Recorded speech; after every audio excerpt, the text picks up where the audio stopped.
Sa isang baybaying tahimik at tila nakalimutan ng panahon, naninirahan ng isang dalagang ang pangalan ay Amara. Ang kanyang tahanan ay isang munting kubong yari sa kahoy at pawid. Nakatayo ilang hakbang lamang mula sa dalampasigan. Tuwing umaga, bago pa sumilip ang araw sa abot-tanaw, siya'y nagigising sa marang alon na humahalik sa buhangin at sa huni ng mga ibong dagat na tila nag-aanyaya sa panibagong simula. Maaga siyang naulila sa ama at ina. Ang kanyang ama ay isang mangingisdang, hindi na nakabalik mula sa gitna ng dagat. Isang gabing biglang nagdilim ang kalangitan. Ang kanyang ina na may tinangay ng matinding karamdaman matapos ang ilang taong pakikipaglaban sa kahirapan. Naiwan si Amara na mag-isa. Hawak ang mga alaala at ang matibay na paninindigang hindi siya magpapatalo sa agos ng buhay. Bagaman, salat sa material na yaman, may taglay siyang kayamanang hindi nasusukat, ang kabutihang loob at pananalig. Kilala siya sa kanilang pamayanan bilang masipag at maasikaso. Kapag may matandang nangangailangan ng tubig, siya ang nag-iigib. Kapag may batang gutom, ibinabahagi niya ang kaunting nahuhuli niyang isda o ang natitirang kanin mula sa hapunan. Hindi niya alintana ang sariling kakulangan. Para sa kanya, ang tunay na kasaganaan ay ang kakayahang magbigay.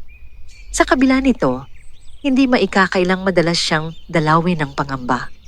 Sa gabi, kapag ang buwan ay nakabitin sa madilim na kalangitan at ang hangin ay sumisipol sa mga siwang ng kanilang kubo, nararamdaman niya ang bigat ng pagiging mag-isa. May mga sandaling naiisip niyang sana'y may karamay siya sa pagharap sa bawat araw, isang taong masasandalan sa gitna ng unos. Isang umagang tila karaniwan lamang, nagpasya si Amara na maglakad sa dalampasigan matapos ang magdamag na paghihintay sa lambat na halos walang huli. Mababa ang tubig at mas malinaw ang tanaw sa ilalim ng dagat. Ang buhangin ay malamig sa kanyang mga paa at ang simoy ng hangin ay may dalang bahagyang alat na pamilyar sa kanyang ilong.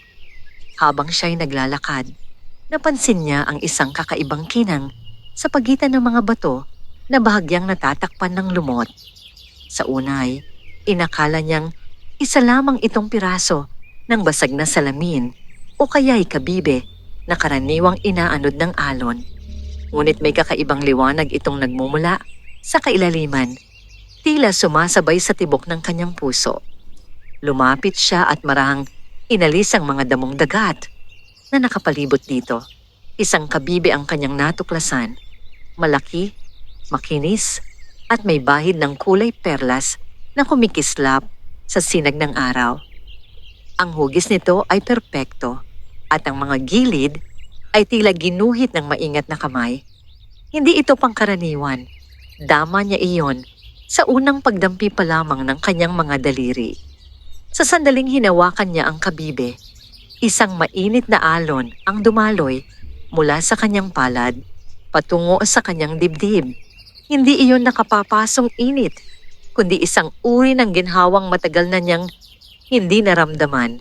Parang yakap ng ina, parang pag-asa matapos ang mahabang paghihintay. Napaupo siya sa buhangin, hawak ang kabibe sa kanyang kandungan.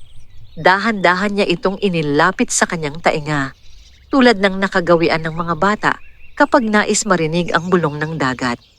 Subalit ang kanyang narinig ay hindi lamang ang alingaw-ngaw ng alon. May tila marahang tinig na bumubulong. Hindi malinaw ang mga salita, ngunit may hatid na kakaibang kapanatagan. Nagpikit siya at sinubukang unawain ang kanyang naririnig. Sa kanyang isipan ay lumitaw ang imahe ng malawak na dagat na hindi mabagsik, kundi payapa at mapagkalinga. Sa gitna nito ay may isang liwanag na unti-unting lumalapit, waring nagmumula sa kaibuturan ng kabibe. Bigla siyang kinabahan. Maaring ito'y bunga lamang ng pagod at gutom. Ngunit nang muli niyang idilat ang mga mata, napansin niyang mas malinaw ang paligid.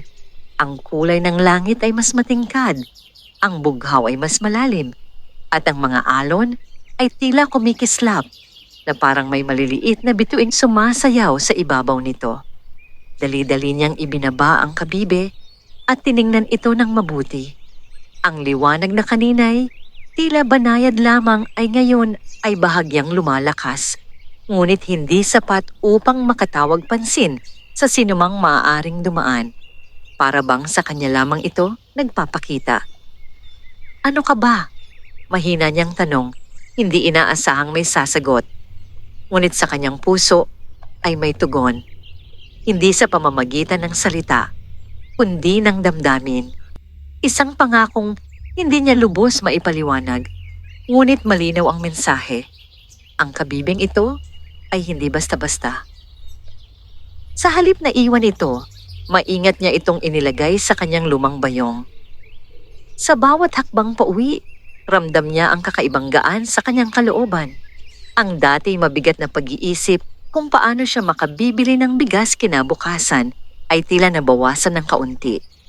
Pagdating sa kanyang kubo, inilapag niya ang kabibe sa maliit na mesang kahoy na minsang ginawa ng kanyang ama. Tinitigan niya ito ng matagal, waring inaantay ang susunod na mangyayari. Walang tunog, walang biglaang pagbabago. Tanging ang banayad na kislap na tila humihinga.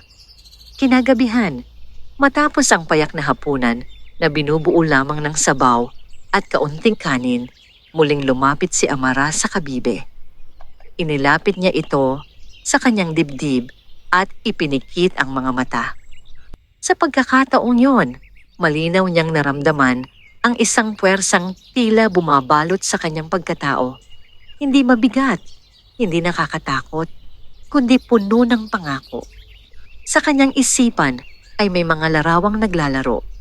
Isang tahanang hindi tinatagos ng ulan, isang hapag na may sapat na pagkain, at mga ngiting hindi nababahiran ng pag-aalala. Hindi niya mawari kung ito ba'y mga panaginip lamang o mga paunang sulyap sa isang kapalarang naghihintay. Kinabukasan, nagising siya sa isang bagay na matagal na niyang hindi nararanasan, ang pakiramdam ng kasiguruhan. Hindi niya alam kung saan ito nagmumula, ngunit tila may nagsasabing magtiwala siya. Mula sa sandaling iyon, unti-unting magbabago ang takbo ng kanyang buhay. Ang mahiwagang kabibe ay hindi lamang isang palamuti o kakaibang kayamanan. Ito ang magiging susi sa pagbuhos ng biyaya. Mga biyayang hindi lamang material, kundi espiritual at makatao. Ngunit sa bawat biyayang dumarating, may kaakibat na pagsubok na kailangang harapin. At sa paglalim ng kanyang ugnayan sa kabibe, mas lalo niyang mauunawaan na ang tunay na himala ay hindi nasusukat sa dami ng kayamanang natatanggap, kundi sa tibay ng pusong marunong magpasalamat. Mula nang matagpuan ni Amara ang mahiwagang kabibe, may banayad na pagbabagong unti-unting umusbong sa kanyang pang-araw-araw na pamumuhay. Hindi ito yaong bigla ang pagsiklab ng yaman na kayang silawin ang mata ng sinuman. Sa halip, ito'y nagsimula sa maliliit na pangyayaring halos hindi mapapansin ng iba. Ngunit para sa kanya, malinaw na may kakaibang kamay na gumagabay sa kanyang kapalaran. Kinabukasan, matapos niyang ilagay ang kabibe sa ibabaw ng lumang mesa ng kanyang ama, nagpasya siyang pumalaot kahit mahina ang hangin. Karaniwan, kapag ganitong tahimik ang dagat, kaunti lamang ang nahuhuli niyang isda. Subalit sa araw na yon, habang hinihila niya ang lambat, nadama niya ang kakaibang bigat nito. Nang tuluyan niya itong maiangat, hindi niya napigilan ang mapatitig. Punong-puno ang lambat ng malalaking isda, mga isdang bihira lamang mapadpad sa mababaw na bahagi ng dagat. Ang kanilang mga kaliskis ay kumikislap sa sikat ng araw. Waring may sariling liwanag. Napaupo si Amara sa gilid ng kanyang bangka. Hawak ang lambat at tahimik na nagpasalamat. Hindi niya agad inisip na ito'y gawa ng kabibe.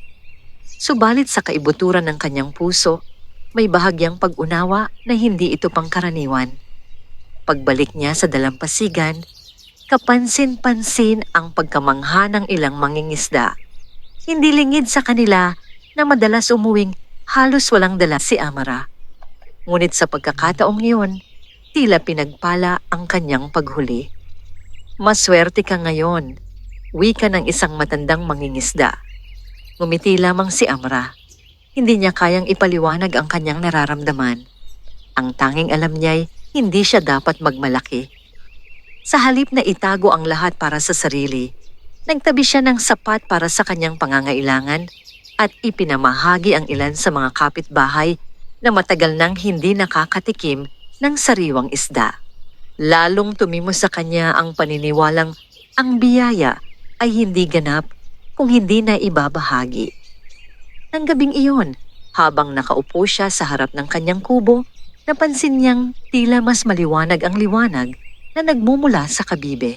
Hindi ito nakakasilaw, ngunit sapat upang magbigay ng kakaibang kinang sa madilim na silid. Dahan-dahan niya itong hinawakan.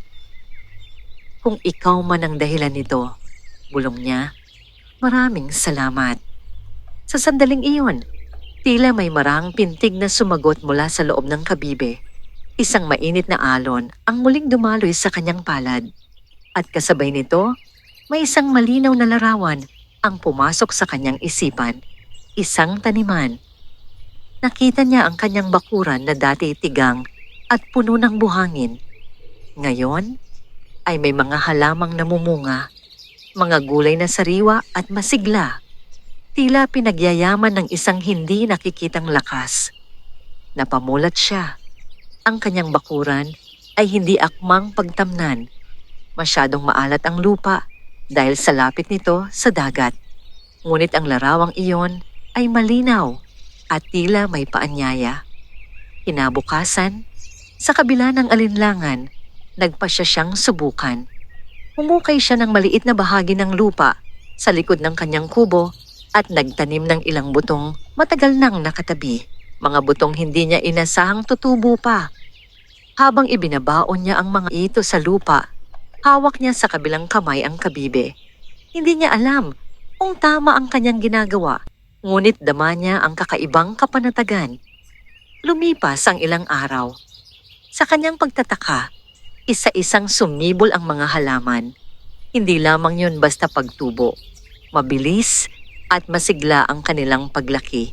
Ang mga dahon ay luntian at makintab, at ang mga tangkay ay matibay na tila hindi naaapektuhan ng alat ng hangin. Hindi nagtagal, nagbunga ang kanyang maliit na taniman. May mga kamatis na bilog at makintab, mga talong na mahahaba at malusog, at mga halamang may malalapad na dahon na maaari niyang gawing ulam. Ang dating bakurang halos hindi mapakinabangan ay naging munting hardin ng kasaganaan. Dito nagsimulang kumalat ang usap-usapan. May ilan na humahanga, may ilan ding nagtataka. Paano nagkaroon ng ganitong ani sa lupang kilalang hindi mataba? Isang hapon, habang nagdidilig si Amara, may lumapit na ginang nakilala sa kanilang pamayanan bilang mapanuri at mapagmatiyag. May sikreto ka ba? Tanong nito. Bahagyang nakangiti, ngunit may halong pag-usisa. Umiling si Amara. Wala po. Sinubukan ko lang magtanim. Hindi siya nagsisinungaling, ngunit hindi rin niya lubos maibunyag ang kabibe. Pakiramdam niya'y hindi pa ito ang tamang panahon. Sa bawat biyayang dumarating, mas lalo niyang nararamdaman ang responsibilidad na kaakibat nito. Hindi siya maaring maging sakim. Hindi siya maaring magpadala sa pagmamataas. Isang gabi, habang tahimik ang paligid at tanging mga bituin ang saksi sa kanyang pagninilay, inilapag niya ang kabibe sa kanyang kandungan. Kung ikaw ay tunay na may kapangyarihan, wika niya ng buong paggalang, turuan mo akong maging karapat-dapat sa mga biyayang ito. Sa kanyang paghinga ay tila may tugon ang kabibe, isang mahinahong init na hindi lamang bumabalot sa kanyang kamay, kundi sa kanyang puso. Sa mga susunod na araw, hindi lamang material na kasaganaan ang kanyang naranasan. Ang kanyang kalusugan, na madalas ay humihina, Dahil sa pagod at kakulangan sa pagkain, ay tila unti-unting lumalakas. Ang kanyang isipan ay naging mas malinaw at ang kanyang mga desisyon ay tila ginagabayan ng karunungang hindi niya maipaliwanag. Subalit kasabay ng pagdami ng biyaya ay ang pagdami rin ng mga matang nakamasid. May mga taong tunay na natutuwa para sa kanya, ngunit may ilan ding nagsimulang magtanim ng pagdududa at inggit. Sa likod ng mga ngiti ay may mga bulong-bulungan. At sa gitna ng lumalawak na pagbabago sa kanyang buhay, hindi pa alam ni Amara na ang mahiwagang kabibe ay may higit pang lihim. Mga lihim na susubok sa kanyang puso at sa kanyang katapatan. Ang unang biyaya ay simula pa lamang. Habang patuloy na namumukadkad ang maliit na hardin ni Amara at dumarami ang kanyang nahuhuling isda, kasabay nitong lumalakas ang mga bulong-bulungan sa kanilang pamayanan. Ang dating dalagang tahimik at halos hindi napapansin ay ngayon ay sentro ng mga usap-usapan. Sa umpisa'y paghanga lamang ang nangingibabaw. Masipag talaga ang batang iyon. Biniyaya na rin sa wakas.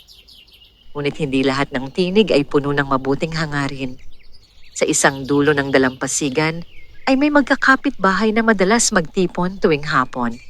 Doon nagsimula ang mga tanong na may halong pagdududa. Bakit tila sunod-sunod ang swerte ni Amara? Paano nagkaroon ng masaganang ani sa lupang dati tigang? At bakit halos araw-araw ay may dalang maraming huli mula sa dagat?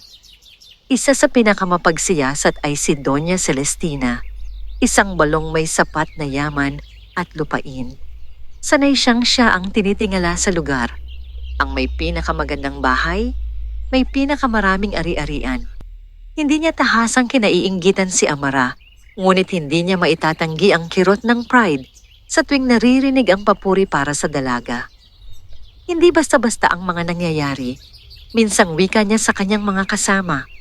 May pinanggagalingan ang ganyang uri ng pagbabago.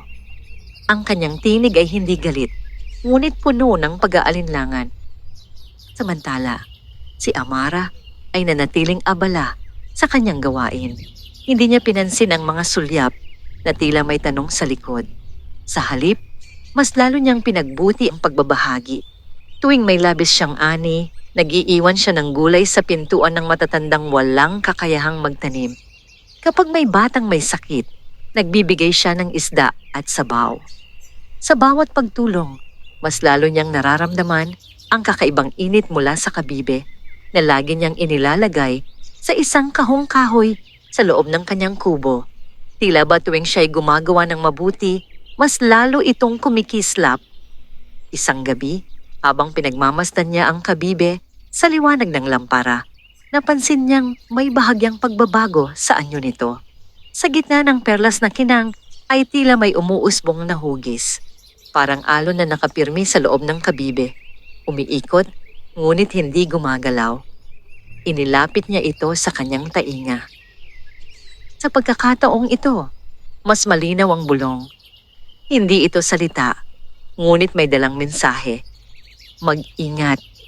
Biglang bumigat ang kanyang dibdib. Hindi siya natakot, ngunit dama niya ang babala. Hindi lahat ng biyaya ay tinatanggap ng mundo ng may galak.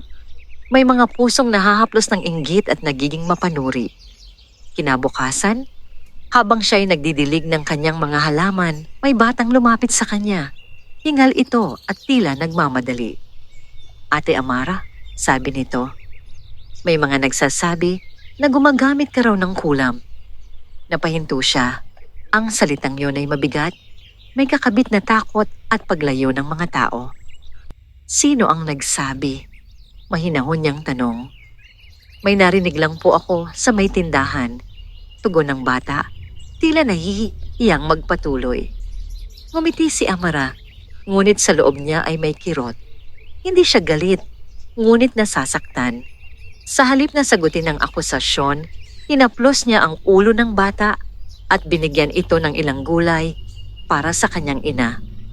Nang mag-isa siya, doon niya hinayaang bumungos ang kanyang pag-aalala. Hindi niya kailanman inisip na ang kabutihang hatid ng kabibe ay maaaring magdulot ng ganitong uri ng pagsubok. Pagsapit ng gabi, muling nagliwanag ang kabibe. Ngunit sa pagkakataong ito, mas matindi ang kinang. Parang nais nitong ipaalala sa kanya na huwag manghina. Hindi ko ginusto ang lahat ng ito. Bulong niya. Nais ko lamang mabuhay ng marangal. Sa kanyang paghawak, naramdaman niya ang mas malalim na pintig. At sa kanyang isipan ay may lumitaw na larawan. Ang dagat na minsang naging mabagsik, ngunit ngayoy payapa. Sa ibabaw nito ay may mga ulap na unti-unting naglalaho, pinapalitan ng malinaw na kalangitan. Naintindihan niya ang kahulugan. Ang unos ay bahagi ng paglalayag. Hindi maiiwasan ang mga ulap, ngunit hindi rin ito nananatili magpakailanman. Subalit ang mga bulong ng inggit ay hindi basta nawawala. Makalipas ang ilang araw, may isang insidenteng naganap. Ang ilang bahagi ng kanyang taniman ay natapakan at nasira. May mga halamang binunot at iniwang nakakalat sa lupa. Nakatayo si Amara sa harap ng kanyang bakuran, tahimik na pinagmamasdan ng pinsala. Hindi siya umiyak, hindi siya sumigaw. Sa halip, dahan-dahan niyang pinulot ang mga nabunot na halaman at sinubukang itanim muli ang mga maaari pang mabuhay. Habang ginagawa niya ito, hawak niya ang kabibe sa kanyang bulsa. At sa gitna ng kanyang pagod, may isang bagay na napansin niya. Ang mga ugat ng ilang nabunot na halaman ay tila hindi patuyo. At sa kanyang pagbalik sa lupa, ay muli silang tumindig. Parang may lakas na humihinga sa ilalim ng lupa. Nagtatanggol sa kanyang pinaghirapan. Doon niya tuluyang naunawaan. Ang mahiwagang kabibe ay hindi lamang nagbibigay ng biyaya. Ito rin ay nagbabantay. Ngunit ang tanong na hindi pa niya masagot ay ito. Hanggang saan ang kapangyarihan nito? At ano ang kapalit ng patuloy na pagbuhos ng grasya? Sa gitna ng lumalalim na inggit at mga pagsubok, nagsisimula pa lamang ang mas mabigat na yugto ng kanyang paglalakbay. Ang pagkasira ng ilang bahagi ng kanyang taniman ay hindi nagpatinag kay Amara, ngunit nag-iwan ito ng tahimik na bakas sa kanyang puso. Hindi siya takot sa hirap, nasanay na siya rito. Ang higit niyang kinatatakutan ay ang unti-unting paglamig ng pakikitungo ng ilan sa kanya. Mga matang dati mo puno ng pagkilala, ngayoy may halong pagdududa. Gayunman, pinili niyang huwag magtanim ng sama ng loob. Sa halip, mas naging maingat siya. Mas maaga siyang nagigising upang magtrabaho bago pa man magising ang iba. Mas pinili niyang manahimik kaysa magpaliwanag. Isang dapit hapon, habang ang kalangitan ay pinipintahan ng kulay kahel at lila, naglakad siyang muli patungo sa dalampasigan dala ang kabibe. Madalas niya itong gawin kapag mabigat ang kanyang isip, ang makinig sa dagat, ang maghanap ng sagot sa alon. Tahimik ang paligid. Wala ang mga mangingisda. Ang ilan ay nasa kanilang tahanan. Ang iba'y nagkukumpuni ng lambat. Naupo siya sa dating batong kinauupuan niya nung una niyang matagpuan ang kabibe. Inilabas niya ito at pinagmasdan. Sa liwanag ng papalubog na araw, ang kabibe ay tila mas malinaw kaysa dati. Ang mga guhit nito ay hindi na basta natural na marka. Para bang may mga simbolong unti-unting lumilitaw sa ibabaw. Mga hugis na kahawig ng alon, ng buwan, at ng maliliit na bituin. Dahan-dahan niya itong inilapit sa kanyang tainga. Sa pagkakataong ito, hindi lamang bulong ang kanyang narinig. May malinaw na tinig, hindi malakas, ngunit tiyak. Isang tinig na tila nagmumula sa kailaliman ng dagat at sa kaibuturan ng kanyang pagkatao. Ang biyaya ay dumadaloy sa pusong marunong magbahagi. Napamulagat si Amara. Hindi iyon katang-isip lamang. Ang tinig ay may bigat, may katotohanan. Ngunit ang biyaya ay sinusubok ng anino ng pagnanasa. Napayuko siya. Naramdaman niyang hindi ito babala laban sa iba lamang, kundi paalala rin para sa kanya. Habang dumarami ang kanyang natatanggap, kailangan niyang tiyaking hindi ito magbabago sa kanyang pagkatao. Bakit ako? Mahina niyang tanong, halos pabulong.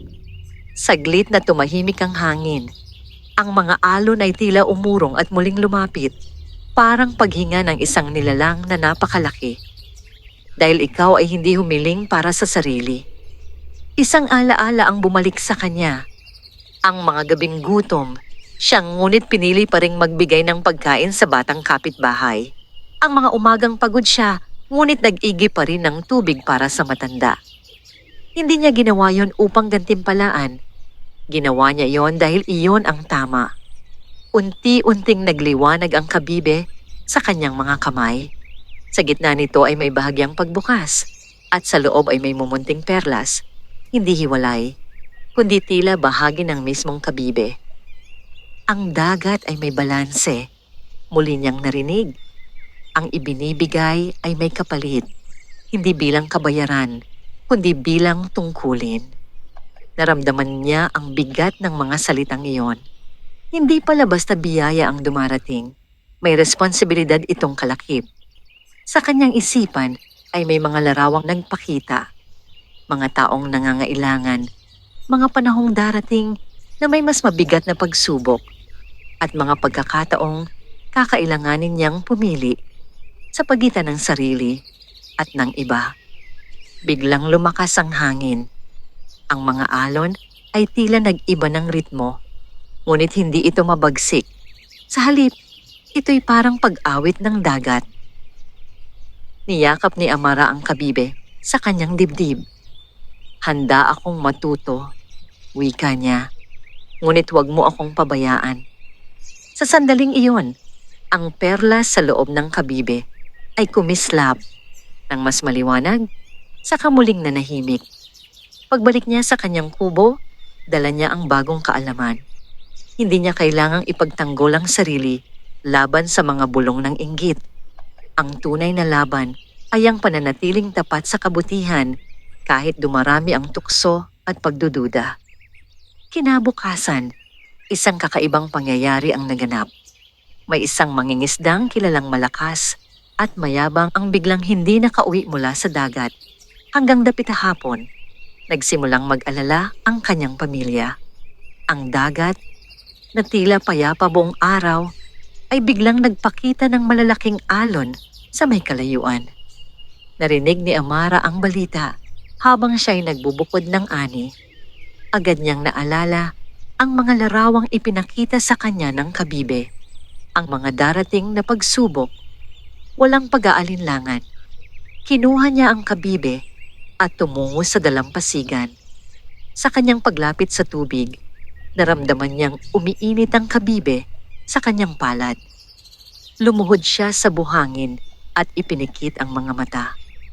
Kung ang biyayang ibinigay mo sa akin ay may layunin, anya, ipakita mo kung paano ako makatutulong. Sa kanyang isipan ay may malinaw na direksyong ibinigay, isang bahagi ng dagat na hindi karaniwang pinupuntahan ng mangingisda dahil sa mga batong nakatago sa ilalim. Ipinabatid niya ito sa mga kalalakihang naghahanda ng maghanap. Sa unay, nag-alinlangan sila. Ngunit sa gitna ng kawalan ng ibang palatandaan, sinunod nila ang kanyang sinabi. Makalipas ang ilang oras, bumalik ang bangka na may sakay, ang nawawalang mangingisda.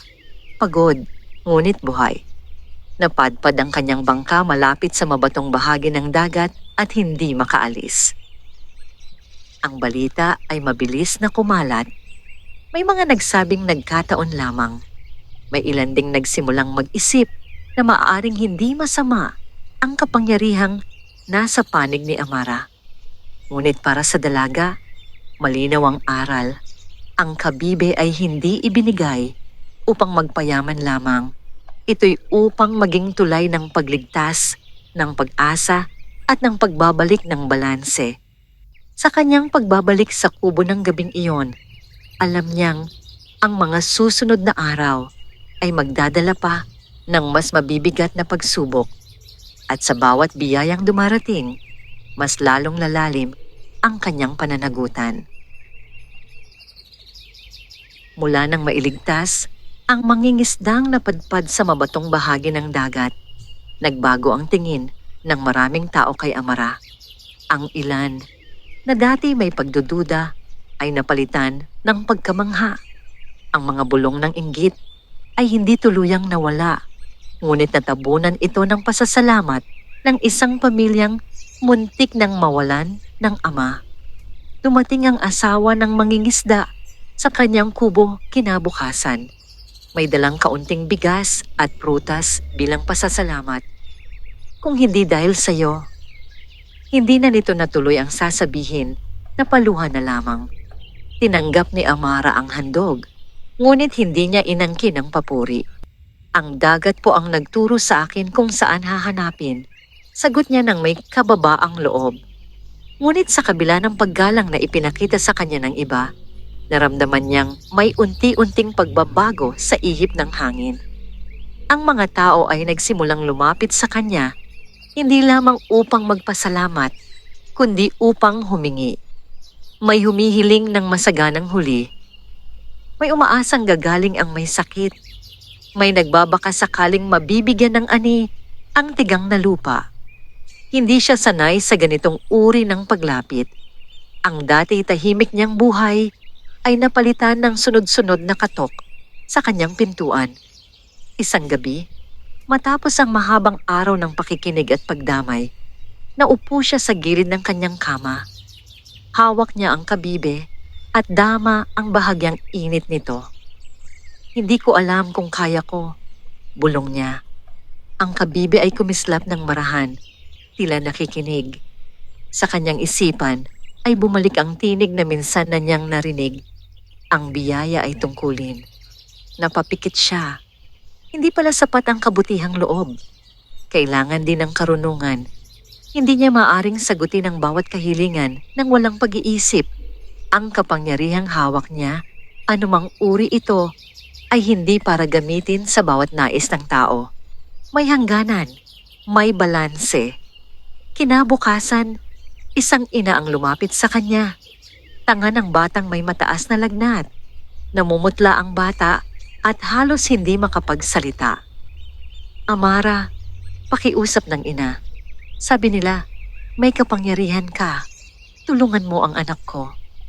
Napapahawak si Amara sa kabibe sa loob ng kanyang bulsa. Ramdam niya ang bigat ng sitwasyon. Hindi siya manggagamot. Wala siyang sapat na kaalaman sa karamdaman. Ngunit hindi rin niya kayang talikuran ang paghingi ng tulong. Dinala niya ang mag-ina sa loob ng kubo. Inilapag niya ang kabibe sa mesa at marahang ipinatong ang kanyang palad sa noo ng bata. Sa sandaling iyon, uminit ang kabibe nang higit kaysa dati. Isang malinaw na pakiramdam ang dumaloy sa kanya. Hindi isang himala na agad mag-aalis ng sakit, kundi isang paalala. Tubig! Bulong ng kanyang isip.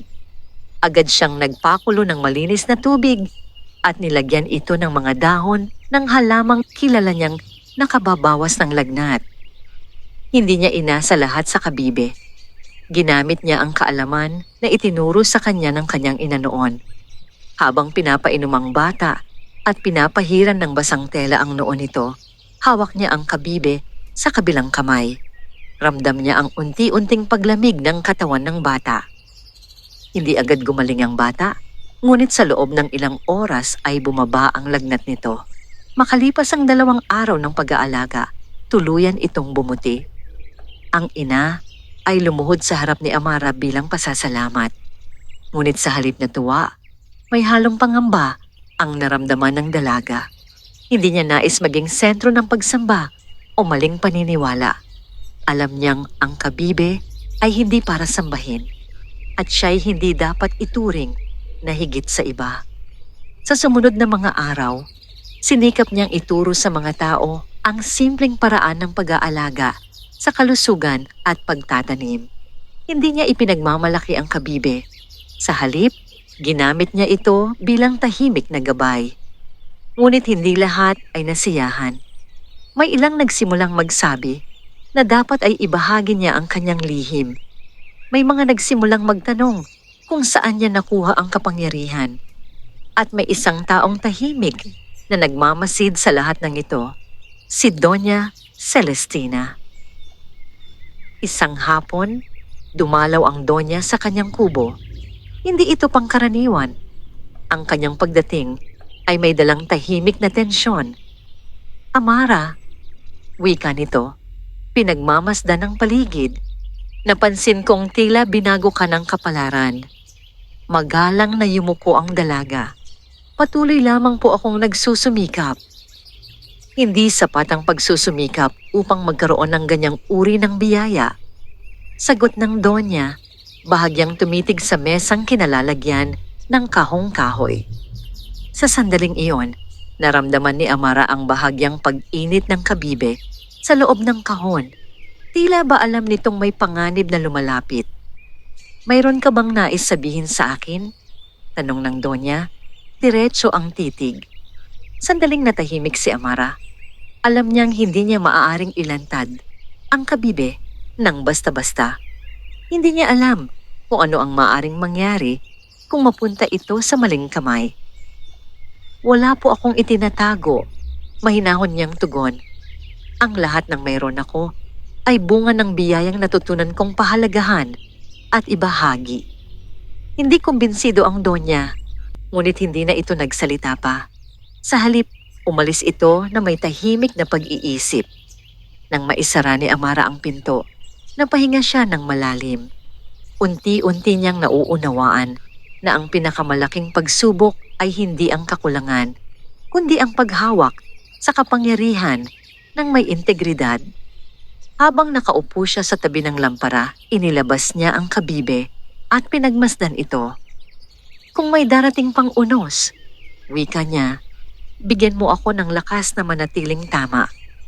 Sa kanyang mga kamay, ang kabibe ay kumislap ng mas malinaw kaysa dati, hindi bilang pangako ng mas maraming yaman, kundi bilang tanda ng mas mabigat na responsibilidad na kanyang haharapin. Habang patuloy na lumalalim ang impluensya ni Amara sa kanilang pamayanan, mas lalo rin niyang nararamdaman ang bigat ng pananagutang dala ng mahiwagang kabibe. Ang dati simpleng pagtulong ay nagiging mas masalimuot. Ang bawat kahilingan ay hindi na lamang pangangailangan. May ilan na nag-uugat na sa pagnanais ng higit pa. Isang umaga, isang binatang mangingisda ang lumapit sa kanya. Kilala ito sa pagiging ambisyoso at madalas makipagpaligsahan sa iba. Amara, wika nito, kung kaya mong pagpalain ang lambat mo, baka maaari mo rin akong tulungan. May paligsahan sa susunod na linggo. Kapag ako ang nanalo, kikilalanin ako ng lahat. Napatingin si Amara sa kanyang mga mata. Hindi ito tulad ng mga naunang lumapit. Walang takot, walang paghingi ng saklolo. Ang naroon ay pagnanais na umangat, hindi upang makatulong sa iba, kundi upang maghari sa iba. Ang dagat ay hindi pinipilit, mahinahon niyang sagot. Ang biyaya ay hindi para sa pagpapakitang gilas. Ngunit hindi natuwa ang binata. Kung kaya mong gawin para sa sarili mo, bakit hindi para sa iba? Ang tanong ay tila palaso. Sandaling natahimik si Amara. Totoo, bakit nga ba? Kung ang kabibe ay may kapangyarihang magbigay, sino ba siya upang magtakda kung sino ang dapat makinabang? Ngunit sa sandaling iyon, uminit ang kabibe sa loob ng kanyang bulsa, hindi tulad ng dati na may kasamang kapanatagan. Ang init ngayon ay tila babala.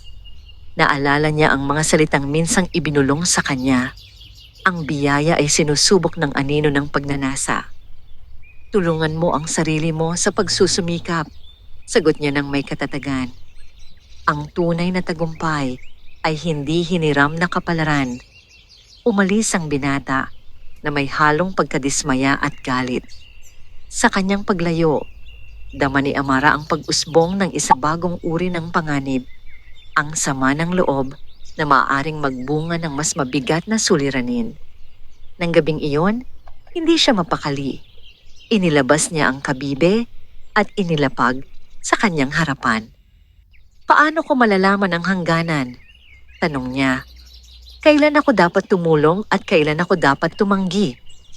Tahimik ang silid, ngunit maya-maya'y kumislap ang kabibe at bahagyang bumukas. Ang perlas sa loob ay nagningning at sa kanyang isipan ay may mga larawang lumitaw. Nakita niya ang isang ilog na umaapaw dahil sa labis na tubig, sumisira sa mga bahay at pananim. Pagkatapos ay nakita niya ang parehong ilog na kontrolado, sapat lamang upang magbigay buhay sa mga bukirin. Naunawaan niya ang mensahe. Ang kapangyarihan, kapag walang hangganan, ay nagiging mapaminsala. Sa mga sumunod na araw, mas naging maingat si Amara sa pagtugon sa mga kahilingan. Hindi niya hinayaang ang kabibe ang maging sagot sa lahat. Sa halip, tinuruan niya ang mga mangingisda ng mas maayos na paraan ng paglalatag ng lamba. Tinuruan niya ang mga kababaihan kung paano pagyamanin ang lupa gamit ang likas na pataba. May ilan na nakaunawa at nagpasalamat, ngunit may ilan ding nagsimulang magsabing nag-iiba na siya, na maramot na siya sa kanyang kapangyarihan. Isang gabi, habang malakas ang hangin at tila may paparating na bagyo, may kumatok sa kanyang pinto. Nang buksan niya ito, nandoon ang binatang mangingisda na minsan nang humingi ng tulong. Ngunit ngayon, hindi pagmamataas ang nasa kanyang mukha, kundi takot. Nasa dagat ang aking kapatid, wika nito. Hindi pa siya bumabalik. Malakas ang alon. Wala na kaming alam na dapat gawin. Hindi nagdalawang isip si Amara. Kinuha niya ang kabibe at sumama sa kanila patungo sa dalampasigan. Ang kalangitan ay madilim at ang mga ulap ay tila nagbabadya ng unos. Sa paglapit niya sa tubig, naramdaman niyang mas malakas ang pintig ng kabibe. Lumuhod siya sa buhangin at ipinikit ang mga mata. Sa kanyang isipan ay may malinaw na direksyong ibinigay, isang bahaging hindi karaniwang dinadaanan, ngunit may mas mahinang agos sa ilalim. Ipinabatid niya ito sa mga kalalakihan. Sa kabila ng panganib, sinubukan nila. Makalipas ang ilang oras na tila walang hanggan, bumalik ang bangka, kasama ang nawawalang kapatid, sugatan ngunit buhay. Ang binatang minsang nagalit sa kanya ay lumuhod sa harap niya. Patawad, wika nito. Ngayon ko lamang naunawaan. Sa sandaling iyon, naramdaman ni Amara ang mas malinaw na aral. Ang kabibe ay hindi para sa ambisyon. Ito ay para sa pangangailangan. Hindi para sa pag-angat ng isa laban sa iba, kundi para sa pagligtas at pagbabalik ng balanse. Ngunit sa gitna ng lahat ng ito, may isang matang lihim na nakamasid mula sa malayo, at ang pagnanais nitong makuha ang lihim ni Amara ay mas lalo pang lumalalim. Hindi pa natatapos ang tukso ng kapangyarihan. Sa katunayan, nagsisimula pa lamang ang mas matinding pagsubok. Matapos mailigtas ang kapatid ng binatang mangingisda, mas lalong tumibay ang paniniwala ng marami na may kakaibang kapangyarihang gumagabay kay Amara. Ang mga dating pagdududa ay napalitan ng paghanga, ngunit sa likod ng paghanga ay may mga pusong lalong pinukaw ng pagnanasa. Sa malawak at mataas na bahay na yari sa matibay na kahoy at bato, tahimik na nakaupo si Doña Celestina sa kanyang silid. Sa harap niya ay isang bintanang tanaw ang dagat, ang parehong dagat na tila yumuyuko sa isang dalagang dating halos hindi pinapansin. Hindi siya naniniwala sa tsismis, ngunit hindi rin siya bulag sa mga pangyayari. 2 beses nang nailigtas ni Amara ang mga taong muntik ng lamunin ng alon. 2 beses na ring nagpakita ng kakaibang kasaganaan ang lupang dati tigang. Hindi ito nagkataon, wika ng Donya sa sarili. Ipinatawag niya ang kanyang katiwala, isang lalaking tahimik at mapagmasid. Alamin mo kung ano ang tunay na pinanggagalingan ng lakas ng batang yon. Utos niya, meron siyang tinatago. Samantala, si Amara ay hindi alam ang papalapit na panganib. Sa kanyang kubo, Patuloy niyang ginagampanan ang araw-araw na gawain. Nag-aayos ng lambat, nagdidilig ng halaman, at nagbabahagi ng ani sa mga nangangailangan. Ngunit sa kabila ng kanyang katahimikan, may kakaiba siyang nararamdaman. Ang kabibe, na dati banayad ang init, ay tila mas madalas nang kumikislap kahit walang malinaw na dahilan. Isang gabi, habang siya'y naglalaba sa may balon, napansin niyang may aninong gumagalaw sa gilid ng kanyang bakuran. Mabilis itong naglaho nang siya'y lumingon. Pinili niyang huwag magpadala sa takot. Ngunit nang pumasok siya sa kubo at suriin ang kahong kinalalagyan ng kabibe, napansin niyang bahagya itong nakausog. Tila may humawak. Napahawak siya sa kanyang dibdib. Alam niyang hindi ito gawa ng hangin. Kinabukasan, habang siya'y nasa dalampasigan, may isang batang lumapit sa kanya. "Ate Amara," bulong nito, "may lalaking palaging nakatingin sa bahay mo kagabi." Hindi siya nagpakita ng pangamba, ngunit sa loob niya'y may umusbong na pag-iingat. Hindi lahat ng interes ay mabuti ang hangarin. Nang gabing iyon, hindi niya inilagay ang kabibe sa dating kahon. Sa halip, itinago niya ito sa ilalim ng sahig ng kubo, sa isang lugar na dati pinaglalagyan ng mga alaala ng kanyang ama. Habang hawak niya ang kabibe, bago ito itago, naramdaman niyang mas malakas ang pintig nito. Sa kanyang isipan ay may malinaw na larawan. Isang kamay na nagtatangkang agawin ang liwanag, ngunit sa sandaling ito'y hinawakan, ito'y nagiging buhangin at naglalaho.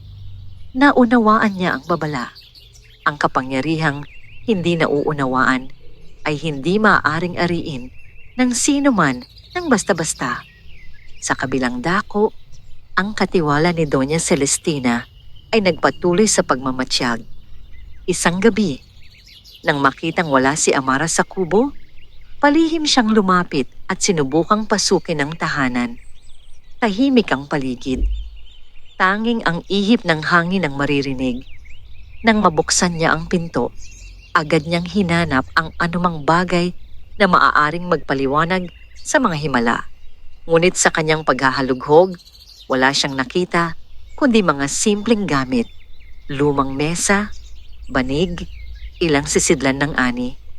Ngunit sa sandaling siya'y lumakad sa gitna ng silid, may kakaibang lamig na bumalot sa kanya. Ang lampara, na kanina'y mahina ang apoy, ay biglang kumislap at lumiwanag. Hindi niya alam kung saan nanggagaling ang pakiramdam na tila may nakamasid sa kanya. Bigla, ang sahig sa kanyang paanan ay tila bahagyang umalon. Hindi gumalaw ng tunay, ngunit sapat upang mawalan siya ng balanse. Napaatras siya, napasubsob sa mesa at dali-daling lumabas ng kubo na tila hinahabol ng hindi nakikitang presensya. Kinabukasan, ipinaalam niya sa Donya ang kanyang nabigo at nakakatakot na karanasan. May kapangyarihan doon, wika niya, at hindi ito basta-basta. Hindi natakot si Doña Celestina. Sa halip, lalo siyang naging determinado. Kung may kapangyarihan man, malamig niyang sagot, hindi ito dapat manatili sa kamay ng isang hamak na dalaga. Samantala, si Amara ay nakaupo sa dalampasigan, hawak ang kabibe na muli niyang inilabas mula sa pagkakatago. "May nais kumuha sa'yo," bulong niya, "ngunit hindi kita hahayaan." Sa kanyang mga kamay, ang kabibe ay kumislap ng mas maliwanag kaysa dati. Ngunit sa pagkakataong ito, hindi lamang liwanag ang kanyang naramdaman, kundi lakas. At sa unang pagkakataon, naunawaan niyang ang darating na pagsubok ay hindi na lamang tungkol sa inggit o pagdududa. May isang aninong handang gawin ang lahat upang maagaw ang lihim ng dagat. At ang tunay na laban ay malapit nang magsimula, mga araw.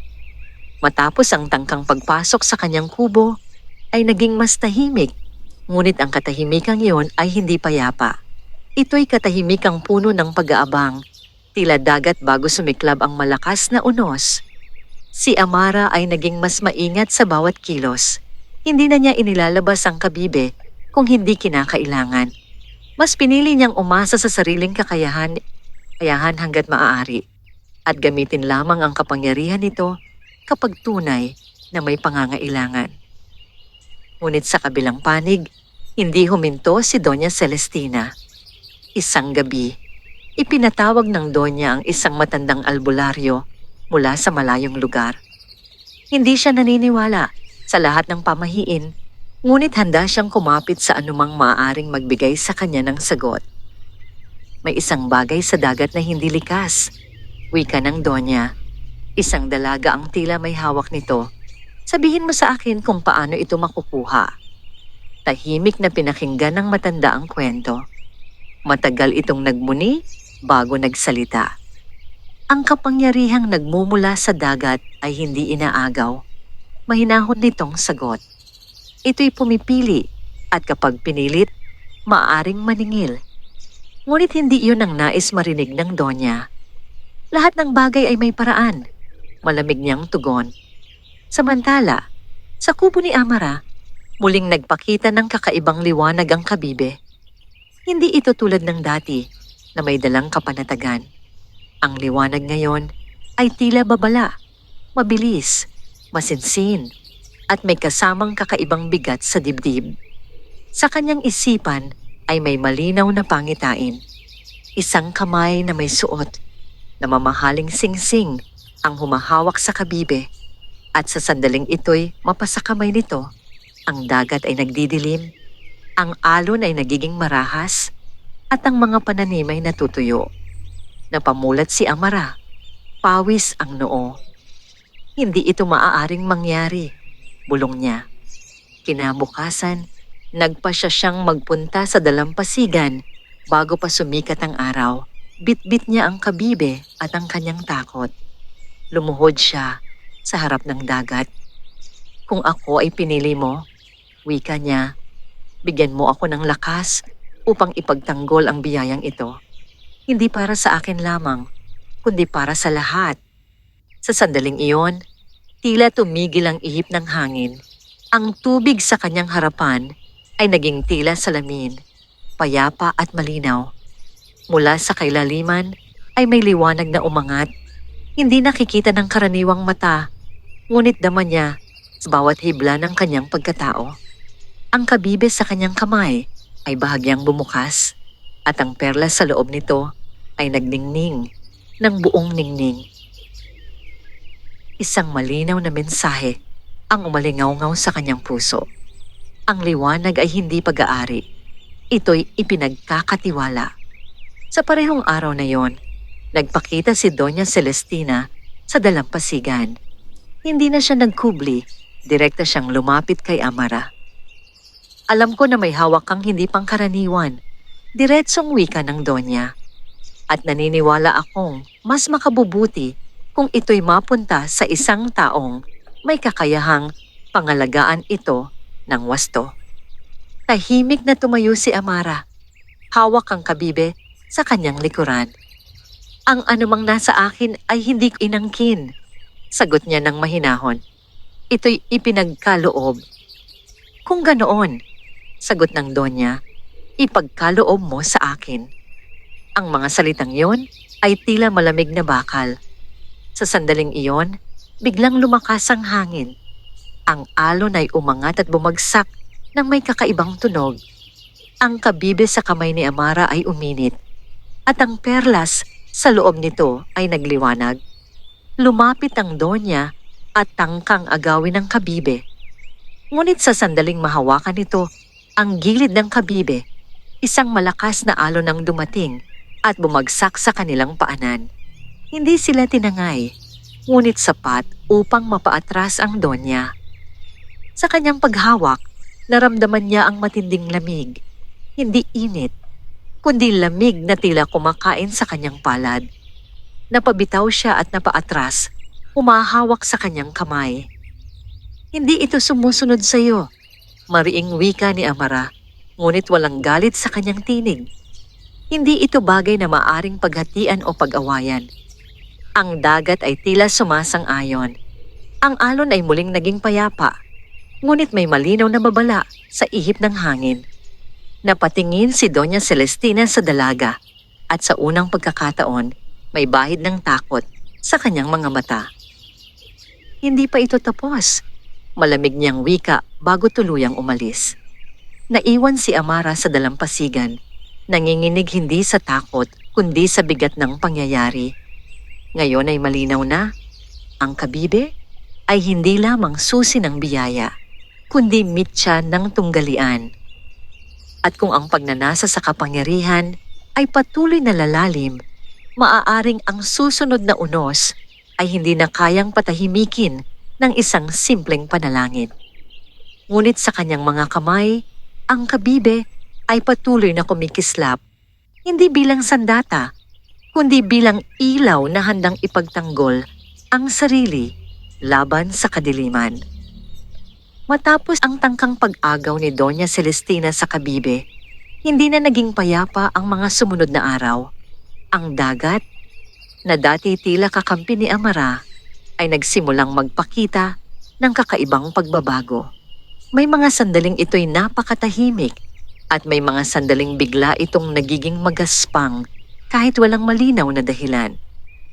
Sa pamayanan, kumalat ang balita ng naganap sa dalampasigan. May mga nagsabing si Amara ay pinoprotektahan ng dagat. May ilan namang nagbulong na baka siya nga ay may hawak na kapangyarihang hindi dapat manatili sa isang karaniwang tao. Ngunit sa loob ng kubo ni Amara, ang katahimikan ay puno ng pagninilay. Nakaupo siya sa sahig, hawak ang kabibe sa kanyang palad.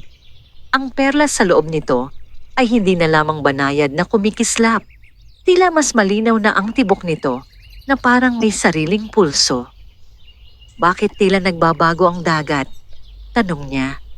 Sa kanyang isipan ay muling bumalik ang tinig na minsan nang gumabay sa kanya. Kapag ang liwanag ay hinahamon, ang balanse ay nauuga.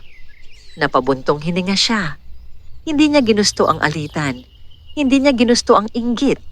Ngunit ngayon, malinaw na ang kapangyarihang hawak niya ay hindi maaring manatiling lihim habang may pusong nagtatangkang umangkin dito.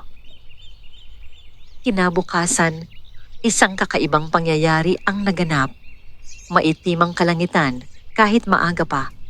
Ang hangin ay may dalang lamig na hindi karaniwan sa panahong yon.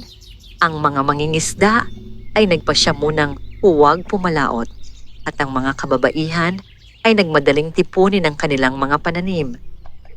Bandang tanghali, biglang lumakas ang hangin. Ang alon ay nagtaasan at ang ilang bangkang nakatali sa dalampasigan ay halos matangay. Nagagalit ang dagat, bulong ng isang matanda. Sa malayong bahagi ng baybayin, nakita ni Amara si Doña Celestina, nakatayo at nakamasid sa nagngangalit na tubig. Hindi takot ang nasa mukha ng Donya, kundi isang uri ng matigas na determinasyon. May naramdaman si Amara. Hindi ito likas na unos. Mabilis siyang bumalik sa kanyang kubo at kinuha ang kabibe. Sa sandaling mahawakan niya ito, ramdam niyang mas mainit ito kaysa dati. Ngunit hindi ito nagmumula sa galit. Ito'y tila nag-aalala. Tumakbo siya patungo sa dalampasigan. Hindi alintana ang hangin at buhangin na tumatama sa kanyang mukha. Lumuhod siya sa harap ng dagat. Hawak ang kabibe sa dalawang kamay. Kung ang unos na ito ay bunga ng pagnanais na agawin ng liwanag, wika niya, ibalik mo ang balanse. Huwag mong hayaang madamay ang mga walang kasalanan. Sa kanyang paligid, ang hangin ay tila umikot. Ang kabibe ay nagningning ng buong lakas at ang perlas sa loob nito ay nagbuga ng liwanag na hindi nakikita ng lahat, ngunit ramdam ng buong baybayin. Sa kanyang isipan ay may isang malinaw na pangitain. Ang dagat at ang lupa na magkasamang humihinga. Ang liwanag na nagmumula sa kabibe ay hindi laban sa unos. Ito'y naglalayong itama ang agos. Unti-unting humina ang hangin. Ang mga alon na kaninay nagngangalit ay nagsimulang bumaba. Ang kalangitan ay hindi agad luminaw, ngunit ang panganib ay tila umatras. Sa kabilang dako, si Doña Celestina ay napahawak sa kanyang dibdib. Sa sandaling humupa ang unos, naramdaman niyang may nawala. Isang bagay na tila kanyang pinilit, ngunit hindi kailanman naging kanya. Lumapit siya kay Amara, basang-basa sa ulan at hamog. "Ano ang ginawa mo?" Mahina ngunit matigas niyang tanong. "Wala akong ginawa," sagot ni Amara, pagod ngunit kalmado. "Ibinalik ko lamang ang hindi dapat ginulo." Sandaling nagkatitigan ang dalawa. Sa unang pagkakataon, nakita ni Amara ang hindi lamang pagnanasa sa mga mata ng Donya, kundi takot. Takot na mawalan ng kontrol. Takot na may kapangyarihang hindi kayang bilhin o utusan. "Hindi mo mauunawaan," wika ng Donya bago siya tumalikod. Ngunit si Amara ay hindi na naghabol ng paliwanag. Alam niyang ang tunay na laban ay hindi lamang sa pagitan nila. Ito'y laban sa pagnanasa, laban sa pagtitiwala, sa pag-angkin, laban sa pag-iingat. Nang gabing iyon, tahimik ang dagat. Mas tahimik kaysa dati. Ngunit habang hawak niya ang kabibe, may isa pang mensaheng dumating sa kanyang puso. Ang pinakamalaking pagsubok ay hindi ang pagprotekta sa liwanag, kundi ang pagpapasya kung hanggang kailan ito mananatili sa iyong mga kamay. Napatingin siya sa perlas sa loob ng kabibe. Sa unang pagkakataon, sumagi sa kanyang isipan ang isang mabigat na tanong. Paano kung dumating ang araw na kailangan niyang isuko ang biyayang ito upang tuluyang maibalik ang ganap na balanse? At sa katahimikan ng gabi, alam niyang papalapit na ang sandaling iyon. Matapos ang unos, na biglang dumating at kasing bilis ding humupa, nagbalik ang katahimikan sa pamayanan. Ngunit ang katahimikang yon ay may dalang pagbabago. Hindi na lamang si Amara ang may alam na ang kapangyarihan ng kabibe ay higit pa sa simpleng biyaya. Ramdam na rin ito ng marami. Ang dagat ay tila mas maingat na ngayon. Ang alon ay banayad, ngunit may lalim na hindi maipaliwanag. Ang mga mangingisda ay mas nagiging mapagpasalamat sa bawat huli. Ang mga kababaihan ay mas nagiging masinop sa kanilang pananim. Ang pamayanan ay tila natutong mag-ingat sa balanse. Ngunit sa puso ni Amara, may mabigat na pa siyang kailangang harapin. Sa kanyang mga panaginip, paulit-ulit na lumilitaw ang parehong larawan. Ang kabibe na unti-unting bumabalik sa kailaliman ng dagat. Ang perlas sa loob nito ay nagliliwanag, ngunit hindi sa kanyang mga kamay, kundi sa ilalim ng malinaw na tubig. Hindi ito panaginip ng pagkawala, kundi ng pagbalik. Isang madaling araw, bago pa man magising ang lahat, bumangon siya at hinawakan ang kabibe. Tahimik ang kanyang kubo. Ang hangin ay malamig at may dalang amoy ng asin at hamog.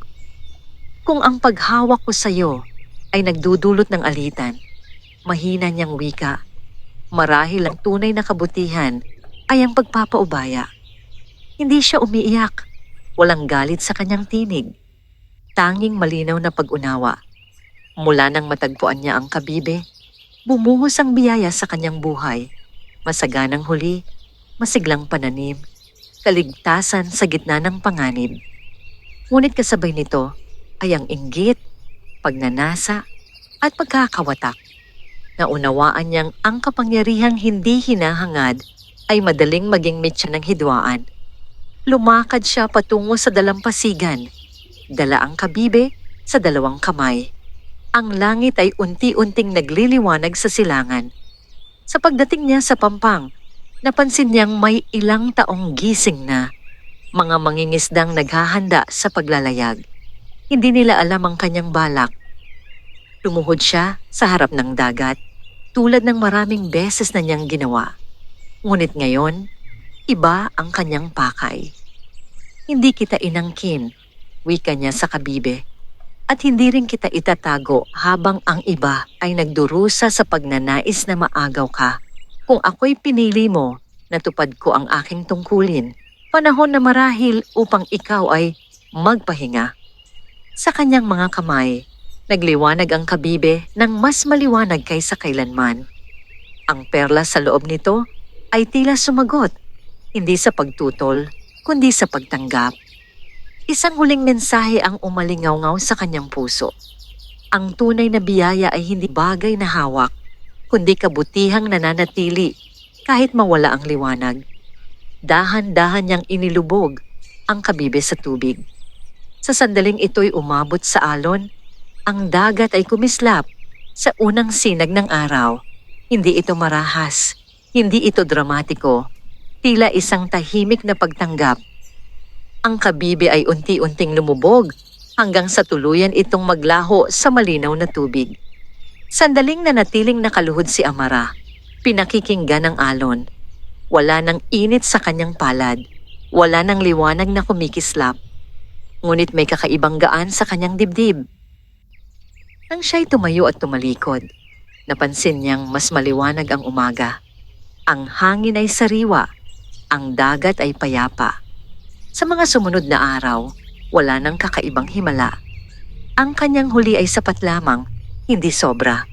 Ang kanyang pananim ay patuloy na tumutubo, ngunit ayon sa likas na panahon, ang mga tao ay natutong magsumikap ng hindi umaasa sa hindi nakikitang kapangyarihan. Si Doña Celestina, matapos ang mga pangyayari, ay naging mas tahimik. Hindi na siya nagtanong. Marahil ay naunawaan niya na may mga bagay na hindi maaaring angkinin, gaano man kalaki ang kayamanan. At si Amara, bagaman wala na ang mahiwagang kabibe, ay nanatiling mayaman.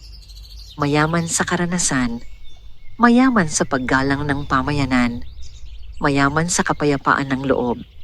Ang biyayang dumaloy sa kanyang buhay ay hindi tuluyang nawala. Ito'y nagbago lamang ng anyo. Ang kabutihang kanyang ipinamalas ay nanatili sa puso ng mga taong kanyang natulungan.